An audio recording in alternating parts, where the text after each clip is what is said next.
आपका नाम बताइए। मेरा नाम राजेश यादव है, मैं भाईंदर में रहता हूँ। आपको क्या हुआ था? मुझे 27 अगस्त 2023 को सुबह में मेरी तबीयत ख़राब हुई, इससे सांस लेने को दिक्कत हुई। तो मैं घर पे बोला कि मुझे प्रॉब्लम हो रहा है। तो हम लोग चल के, मेरा ये लड़का, मैं, तीनों जन हम घर पे रहते हैं, बाकी मेरा बेटा गांव पे रहता है गोरखपुर में, और मेरी लड़की बाहर रहती है। सब लोग कोई फैमिली में नहीं रहता, हम खाली ये तीनों रहते हैं। तो ये लोग साथ में हम लोग गए हॉस्पिटल, और मैं हॉस्पिटल में फर्स्ट फ्लोर पे चल के गया। उसके बाद मेरा वहाँ ज़्यादा तबीयत ख़राब होने लगा, मेरे सांस लेने की बहुत दिक्कत होने लगी, तो काफ़ी मेरे परेशानी बढ़ने लगी। तो मैं फिर डॉक्टर आए, डॉक्टर सुबह सुबह नहीं थे, 6 बजे का टाइम था। फिर डॉक्टर आने के बाद फिर मेरा ईसीजी निकाल रहे थे, ईसीजी नहीं हो रहा था। फिर कैसा बार करके ईसीजी निकाले, उतने में मेरी तबीयत ज़्यादा बिगड़ने लगी। फिर एक दवा, एक टेबलेट उन्होंने मेरे मुंह में डाला, ऐसा पानी डाला, वो गिर गया। फिर थोड़ी एक 2 सेकंड 3 सेकंड ऐसा, मतलब थोड़ी समय के लिए मैं सांस जोर जोर से खींच रहा था अपनी पूरी ताकत से। तो उन्होंने जो टैबलेट आपके मुंह में डाला वो आप निगल नहीं सके, आपके मुंह से वो नीचे गिर गया। पानी और टेबलेट दोनों गिर गया। उसके बाद मैं मेरी मिसेज को, इनको बोला कि अब मुझसे नहीं हो पाएगा, मैं सांस नहीं ले पा रहा हूँ, अब मुझसे नहीं हो रहा है। और इतना बोल के मेरी आंखें बंद होने लगी। और उसके बाद मुझे ऐसा लगा कि मैं बेहोश हो रहा हूँ धीरे धीरे धीरे धीरे। और मैं, ये दोनों साथ में खड़े थे इससे सामने, और मैं, फिर मुझे ऐसा लगा कि मैं अब ऊपर ऐसा जा रहा हूँ, जैसा हम फ्लाइट से जाते हैं कभी ऊपर जाते हैं। तो मैं ऐसा इन लोग को नीचे देखते हुए ऊपर जा रहा हूँ, और जाते जाते इन दोनों को मैं देख रहा था।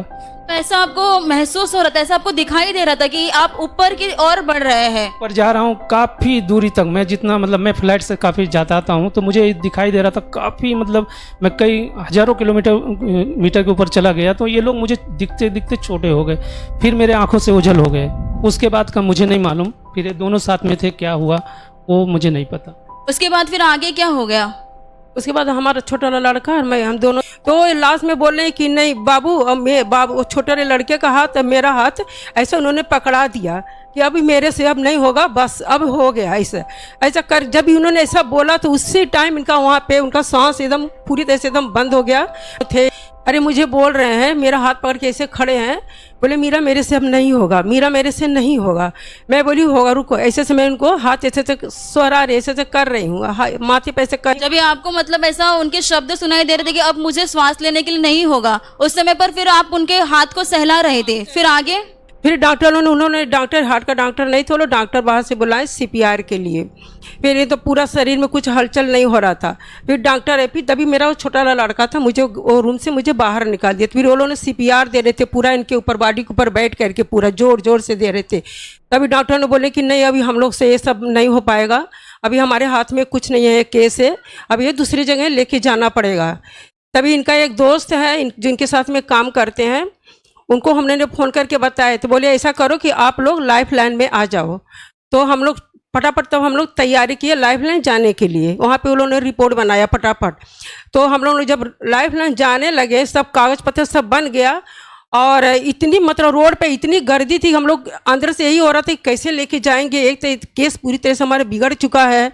और मैं प्रभु का, मैं इतना, मैं परमेश्वर का मैं धन्यवाद देती हूँ कि जब मैं थोड़ा सा और बताती हूँ कि जब मैं घर से मैं गई, जब इनको लेके गई, तभी इनको ऐसा मुझे बोले कि आज मुझे अच्छा नहीं लग रहा है। मैं प्रार्थना कर रही थी और मुझे बार बार हिला रहे थे। मैं बोली ऐसा तो कभी करते नहीं, मैं प्रार्थना करी, मुझे क्यों डिस्टर्ब कर रहे हैं। फिर मैं प्रार्थना पर से मैं उठ के इनसे पूछे कि क्या हुआ, तो बोले मेरा तबीयत अच्छा नहीं लग रहा। फिर मैं यहाँ पे मैंने फ़ोन लगाई अपने बहन को, अपने प्रार्थना केंद्र में। तो एक बहन ने फ़ोन उठाई, उन्होंने बोला कि ऐसा मैं भी प्रार्थना करती हूँ, और आप दोनों, जो लड़का है, आप दोनों घुटने पे बैठ जाओ और प्रभु का तेल और बर्दर का कब्र का मिट्टी का इस्तेमाल करो। मैंने ऐसे ही किया जैसे सिस्टर ने बोली, हम दोनों ने प्रार्थना की। सिस्टर के यहाँ का प्रार्थना हो गया, बोली ठीक है, आप, मैं रखती हूँ फ़ोन और आप लोग प्रार्थना करो, सब ठीक हो जाएगा। ऐसा फ़ोन रखते ही इनका ज़्यादा, मतलब सीरियस होने लगे, ज़्यादा तबीयत बढ़ने लगा। बोले मीरा मैं नहीं रह पाऊँगा, मुझे हॉस्पिटल लेके चलो। मैं ठीक है। इनके कहने से हम लोग फटाफट हम लोग रेडी हुए हैं। अब मेरा ऊपर ही 20 रुपया से खाली ऊपर पड़ा, तो वही पैसा लेकर हम लोग फटाफट रिक्शा ले पकड़े और हम लोग भागे, हॉस्पिटल गए। हॉस्पिटल जाने के बाद डॉक्टरों ने जब देखा इनका केस ऐसा है, तो फिर वही डॉक्टर ने फिर बाहर से जब बुलाए सीपीआर देने के लिए, तभी वो मेरा फिर लड़का वो था जब मैं बाहर निकल। उस समय पर फिर आगे क्या हुआ? मम्मी जब बाहर गई, मैं उधर खड़ा था, आँख बंद करके प्रार्थना कर रहा था। तो उधर डॉक्टर इनका नाम लेने लगे, राजेश भाई राजेश भाई राजेश भाई। तो मैं आँख खोल के देख रहा तो मॉनिटर पूरा बंद हो गया है। मॉनिटर मतलब वो वेंटिलेटर पर थे? वेंटिलेटर पे तब आ गए थे, तब पूरा देख रहा हूँ बंद हो गया पप्पा एकदम से। वेंटिलेटर पे जो लाइन जा रही थी वो स्टॉप हो गई? पूरा स्टॉप हो गया था तुरंत। तो मैं देख के एकदम डर गया। मैं गया पापा के पास, तुम लोग मुझे भी निकाले बाहर। तब मैं थोड़ा थोड़ा देख रहा था कांच में से, तुम लोग CPR दे रहे, कभी करंट शॉक दे रहे। फिर पापा इतना भी नहीं हो रहा, फिर ऊपर बैठ गए थे, पापा के ऊपर बैठ के पुश कर रहे कि हार्ट में प्रेशर है। वैसे ऐसे करते करते पापा का हार्ट बीट फिर चालू हो गया। फिर हम लोग तुरंत एम्बुलेंस लेके फिर हॉस्पिटल में गए। उधर भी गए तो पूरा रोड ट्रैफिक से भरा हुआ था। जैसे हम लोग एम्बुलेंस में बैठे बारिश चालू हो गई, पूरा रोड क्लियर हो गया उसकी वजह से। फिर हम लोग हॉस्पिटल में गए, उधर एडमिट कराए। फिर उधर डॉक्टर ने बोल दिया कि रात तक कोमा, मतलब उधर वेंटिलेटर पे थे, बोले कोमा में चले गए थे। बोले आज कोमा के बाहर नहीं आए तो लेके चले जाना, कुछ हो नहीं पाएगा। फिर ऐसा बताया था कि अगर आज वो कोमा से, जब भी हम लोग एम्बुलेंस में इनको लेकर के जाने लगे दूसरे हॉस्पिटल में, तभी इनकी बॉडी जो है ना पूरा एकदम ऐसे हो गया, मतलब पूरा बॉडी फूक गया था? पूरा बॉडी फूक गया था। और जैसे आइस रखते हैं ना बर्फ वो फ्रिज में, उससे भी ज़्यादा इनके शरीर ठंडी पड़ गई थी। और हम, मेरा लड़का, हम तीनों और एक नॉर्मल कोई डॉक्टर एम्बुलेंस के अंदर बैठे हुए थे। जब मैं ऐसा हाथ रखती थी ना, मेरा हाथ पूरी तरह से ठंडा पड़ जाता था। मैं 2 सेकंड नहीं होता था, मुझे वहाँ से हाथ हटाना पड़ता था। मैं ऐसे ऐसे कर रही थी और मैं प्रभु का वचन, मैं वही 3 वचन, मेरे आंखों से आंसू नहीं आया है। प्रभु ने मुझे इतनी तरह से कंट्रोल किया कि घर से लेकर के हॉस्पिटल तक मेरे आंख में आंसू नहीं आया। परमेश्वर ने मुझे इसी तरह से मुझे कब्जा लिया। वही वचन मैं बोलते रह गई, मेरा लड़का बोलते रहा, मैं बोलते रह गई। कौन से वचन? जो शिष्य ने सिखाई 3 वचन, मैं तुम्हारा चंगा करने वाला परमेश्वर हूँ। वही 3 वचन मैं बोलते रही और बोलते बोलते करके इतनी तेज बारिश हुआ कि पूरा रास्ता पूरा खाली हो गया। और जो 15-20 मिनट का रास्ता था, वो हम 5 मिनट के अंदर हम लोग वहाँ पे पहुँच गए। और जो इनके जो दोस्त थे, उन्होंने बाहर से डॉक्टर बुलाए थे, पूरे बेड रेडी किए थे, लिफ्ट नीचे लाए थे कि मतलब फटाफट केस पूरी तरह से बिगड़ा हुआ है कि मतलब 1 सेकंड का भी लेट नहीं होना चाहिए। जो भी हम अपनी तरफ से जो भी करेंगे, बाकी तो उनके हाथ में। पूरे रास्ते भर में उनको कुछ भी होश आवाज नहीं था? नहीं था, कुछ भी उनको हलचल नहीं था। जहाँ हाथ ऐसा ऐसा रहता था, ऐसा गिर जाता था। और जो डॉक्टर बैठे थे हमारे बगल में, वही डॉक्टर, वो बोले कि अब जो आप कर रहे हैं ना, आप वही करो, बाकी तो कुछ अब है नहीं। लेकिन मुझे किसी का सिस्टम, मुझे किसी का बात मुझे अंदर लगता ही नहीं था, चुपता ही नहीं था कि कोई ऐसा बोल रहा है। मुझे आपकी आंखों के सामने आपके पति की ऐसी अवस्था थी, ऐसी हालत थी, वो देखते हुए भी आपका विश्वास जरा भी नहीं कम हुआ? जरा भी मेरा विश्वास कम नहीं हुआ। मुझे यही लगता था कि प्रभु हमारे साथ है। मेरा वही 3 वचन मेरे मुंह के ऊपर, मेरे अंदर से, मेरे अगल बगल पब्लिक भी मुझे कोई नहीं दिख रहा था कि बस जा रहा है, कि रिक्शा जा रहा है, कि कोई जा रहा। मुझे वो 3 वचन ही मुझे दिख रहा था। ऐसा बोलते बोलते मैं वहाँ पे गई, हम, मेरा लड़का और हम तीनों खुद इनको पकड़ के ऐसे उठाए। जो लोग वहाँ पे देखे इनका केस, ऐसा लिखा, उठा के ले एम्बुलेंस में से लेके गए। पूरी सर इनका इधर पड़ा था, हाथ एकदम ऐसे पड़ा था, पूरा पैर ऐसे अकड़ गए थे, मुंडी भी पूरे डाले थे, पैर भी अकड़ गया था। मैंने खुद अपने आंखों से देखा, पेट भी एक साइड हो गया था। लेकिन जिन जिन लोगों ने हमारे जान पहचान वाले देखे, वो सब लोग, मैंने आंखों से देख भी रहे थे, वो लोग का इशारा कि ऐसा ऐसा कर रहे थे, कि सबका वो भी मैंने देखा। लेकिन फिर भी मेरे अंदर जरा सा भी वो टच नहीं होता था कि जो कहने दो इनको, मेरा प्रभु महान है, मेरा परमेश्वर मेरे साथ है। वो उसने जीवन दिया है। 2 बार मेरे पति को अटैक आ चुका है, 3रा अटैक है। प्रभु ही जिंदा करेगा, प्रभु ही मुझे घर पे इनको लेके जाएगा, ऐसा परमेश्वर ने। और ऐसा ही हो गया। हम लोग वहाँ पे लेके गए, जब वहाँ पे भर्ती किए तो वहाँ के भी डॉक्टर लोग देखे, सब आपस में चर्चा करने लगे कि कुछ तो शरीर में, कुछ तो मन तो हो ही नहीं रहा, कुछ हलचल हो ही नहीं रहा है। फिर मुझे बुलाएं कि मेन कौन है, तो मैं गई। तभी मेरे बच्चे, मेरा लड़का वो गोरखपुर में था, उनको हमने बताया तो वो लोग फटाक से फ्लाइट पकड़े। मेरी लड़की, मेरी बहू और तीनों लोग, वो लोग उसी रात को 11 बजे रात तक आ गए। तभी डॉक्टर मुझे बुलाएं कि मेन कौन है। मैं बोली मैं हूँ मेन। तो बोले कि ये अगर हम लोग करेंगे अपनी तरफ से, हर काम करेंगे, इनको वेंटिलेटर पर इनको रख दिया है, सब कुछ काम करेंगे, लेकिन पूरे दिन में, अभी से लेकर पूरे दिन में अगर जरा सा भी इनको हलचल नहीं हुआ कुछ भी, तो हमारे हाथ में नहीं, फिर आपको बॉडी लेके जाना पड़ेगा। मैं बोली ठीक है, आपको जो करना आप कीजिए। बोले इनके पूरा लंग्स में पूरा पानी भर गया है। बोले आपको जैसा करना है, जो जैसा करना है आप वही करो। और पैसे के लिए आप जरा से भी मत करना कि पैसा इतना लगेगा, वो लगेगा। आप लोग जरा से भी पैसे के आगे पीछे मत सोचना। जितना भी पैसा लगेगा हम लगाने के लिए तैयार हूँ। मेरे पति ने इतना कमा के रखे, हम करेंगे क्या? इनके शरीर पे नहीं लगाएंगे तो हम क्या करेंगे? तो उस दिन क्या हो गया जब डॉक्टर ने बता दिया कि आज के दिन में उनको होश आना चाहिए, तभी क्या हो गया? तभी क्या हो गया, तो मैं क्या करती, मैं सुबह शाम अपने प्रार्थना केंद्र में फ़ोन लेती थी, आशीष प्रार्थना घर में सुबह शाम। तो जब मैं जाती थी हॉस्पिटल में, वहाँ पे तुरंत मैं फ़ोन लगाती थी, सिस्टर हमारे लिए प्रार्थना करती थी। आज मैं अपने वंदना सिस्टर को भी, हमारे उनको लिए भी मैं धन्यवाद देती हूँ बहुत दिल से, कि वंदना सिस्टर भी घुटने पर आकर के उन्होंने भी प्रार्थना किया मेरे पति के लिए। वो प्रार्थना से मैं और मेरे पूरे टीम यहाँ का हर एक भाई बहन सुबह शाम दोपहर यहाँ पे प्रार्थना होती थी। और मैं सुबह शाम खुद मैं यहाँ पे प्रार्थना में लेती थी। जब मैं हॉस्पिटल में जाती थी तो मैं यहाँ पे मैं फ़ोन लगाती थी, सिस्टर मैं आ गई हूँ अभी प्रार्थना करो। यहाँ की बहन तुरंत उठाती थी और फ़ोन कर प्रार्थना लेती थी। अगर मेरे से 2 मिनट आगे पीछे हो जाता तो यहाँ से बहन खुद वो सामने से फ़ोन करती थी। शाम ऐसा पूरा दिन चला गया, शाम हो गया 6:30 कि 7 बजने का यही टाइम था। मेरे पति पूरी तरह से एकदम ऐसे पड़े थे, एकदम बिस्तर पे, वेंटिलेटर चालू था, उनको कुछ भी वो नहीं था। मैं 6:30 बजे यहाँ पे मैंने फ़ोन लगाई, संडे का दिन था, यहाँ पे मीटिंग था। वो बहन फ़ोन उठाई और मैं बोली सिस्टर मैं आ गई हूँ और थोड़ा सा 2 मिनट प्रार्थना करो। तो बोली ठीक है मैं प्रार्थना करती हूँ। उन्होंने इतना पूछा भी अभी तबीयत कैसे, मेरी तबीयत कुछ नहीं है, वैसे कैसे ही पड़े हैं, आप प्रार्थना करो। बहन बोली कि ठीक है मैं प्रार्थना करती हूँ। यहाँ की बहन प्रार्थना की, कम से कम 2 से 3 मिनट ही प्रार्थना की, पूरा प्रार्थना उनका ख़त्म नहीं हुआ। और उतने में ही मेरे पति का ये उंगली ऐसा जरा सा उनका हलचल हुआ, उनके बीच की उंगली हलचल हुआ और फिर उसके बाद उनके पैर का अंगूठा भी ऐसा थोड़ा सा ऐसा हलचल हुआ। मैं तुरंत इतना मुझे खुशी मिल गया, इतना मुझे खुशी मिला कि मैं सिस्टर को तुरंत बोली सिस्टर आपने जो प्रार्थना की ना, अभी तुरंत के तुरंत जस्ट अभी उन्होंने हाथ, कभी उनको हाथ हिला है, उनका पैर हिला है। वो सिस्टर भी यहाँ कितनी खुश हो गई कि पूछो, मैं हम लोग भी पूरी तरह से खुश हो गए। फिर मैं भाग के मैं डॉक्टर के पास गई, डॉक्टर ऐसे बैठे हुए थे, मैं उनके पास गई। बोले क्या हुआ? मैं बोली डॉक्टर साहब वो देखिए ना उनको हलचल हुआ, सोरा हाथ हिला है, उनका पैर हिला। बोले क्या बात कर रहे हो? मैं बोली मैं क्या झूठ बोल रही, आप खुद उठ के देख लीजिए, आप डॉक्टर है, आप खुद चेक कीजिए। वो मेरे कहने पे आ नहीं रहे थे। बोले ठीक है मैं आता हूँ। मैं बोली नहीं आप आइए ना, आप खुद देखिए। जब उनको विश्वास नहीं होता, फिर उन्होंने देखा तो क्या कहा? विश्वास उनको नहीं हो रहा था। फिर वो उठ के आए, बोले ठीक है मैं आता हूँ। मैं उनको फिर से दोबारा बोली आइए ना आप। फिर उठ के वो गए। बोले ऐसा कैसे हो गया? डॉक्टर मेरी तरफ देख के बोले ऐसा कैसे हो गया? तो वो खुद आश्चर्य से पड़ गए। ऐसा कैसे हो गया? तो मैं बोली ऐसे कैसे हो गया? हमारा प्रभु है ना परमेश्वर, मैं उनके ऊपर विश्वास करती हूँ।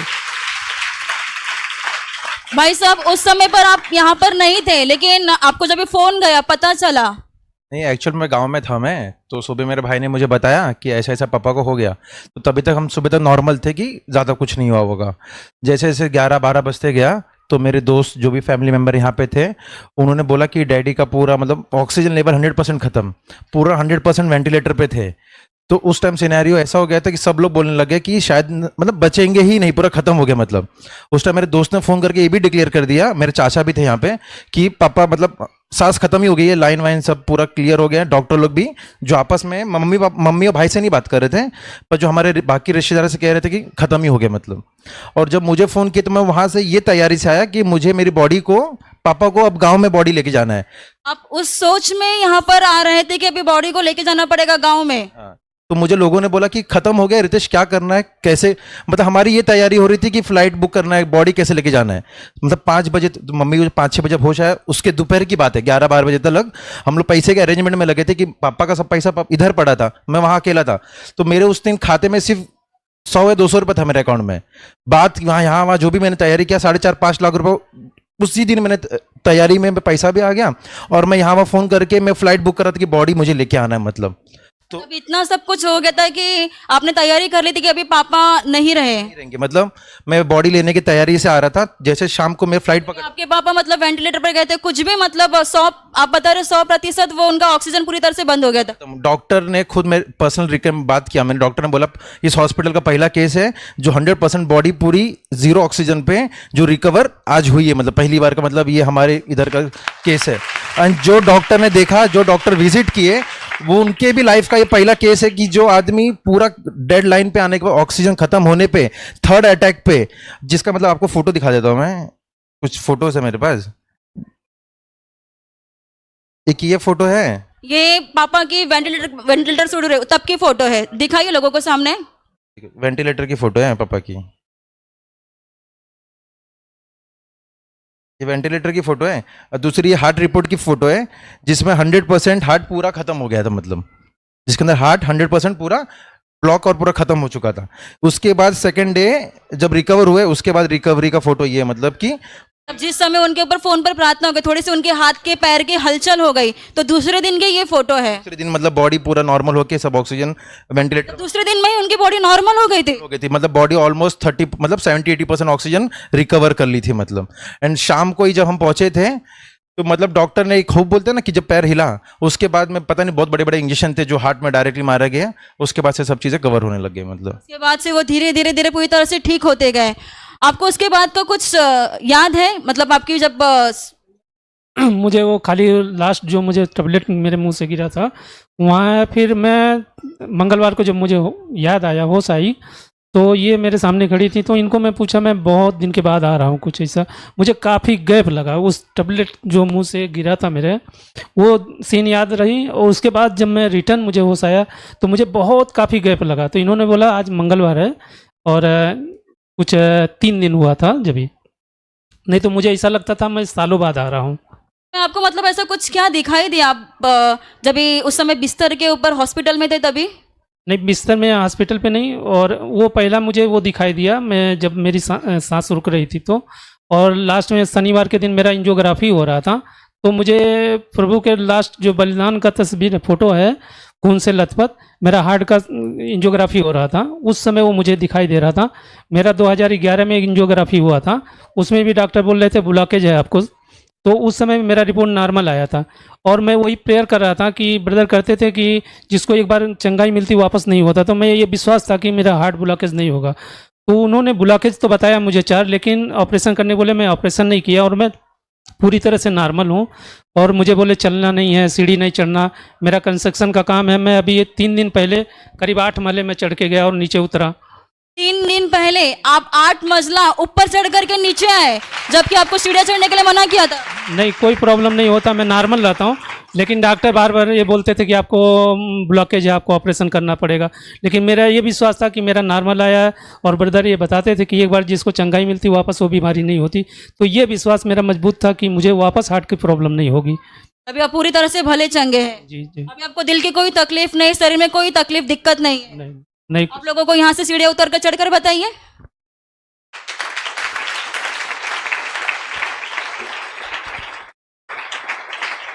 चलिए आइए यहाँ तक।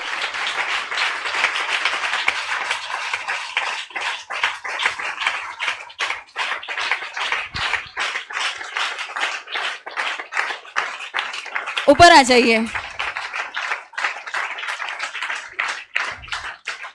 डॉक्टर ने बताया था कि अभी इनकी कोई उम्मीद नहीं है। आप जिसकी प्रार्थना करते हैं आप उसके पास प्रार्थना करना शुरू कीजिए। या बहुत महान है सच में। मैं यही भी बोलना चाहती हूँ कि सच में परमेश्वर के ऊपर विश्वास करना अपना खाली नहीं जाता है।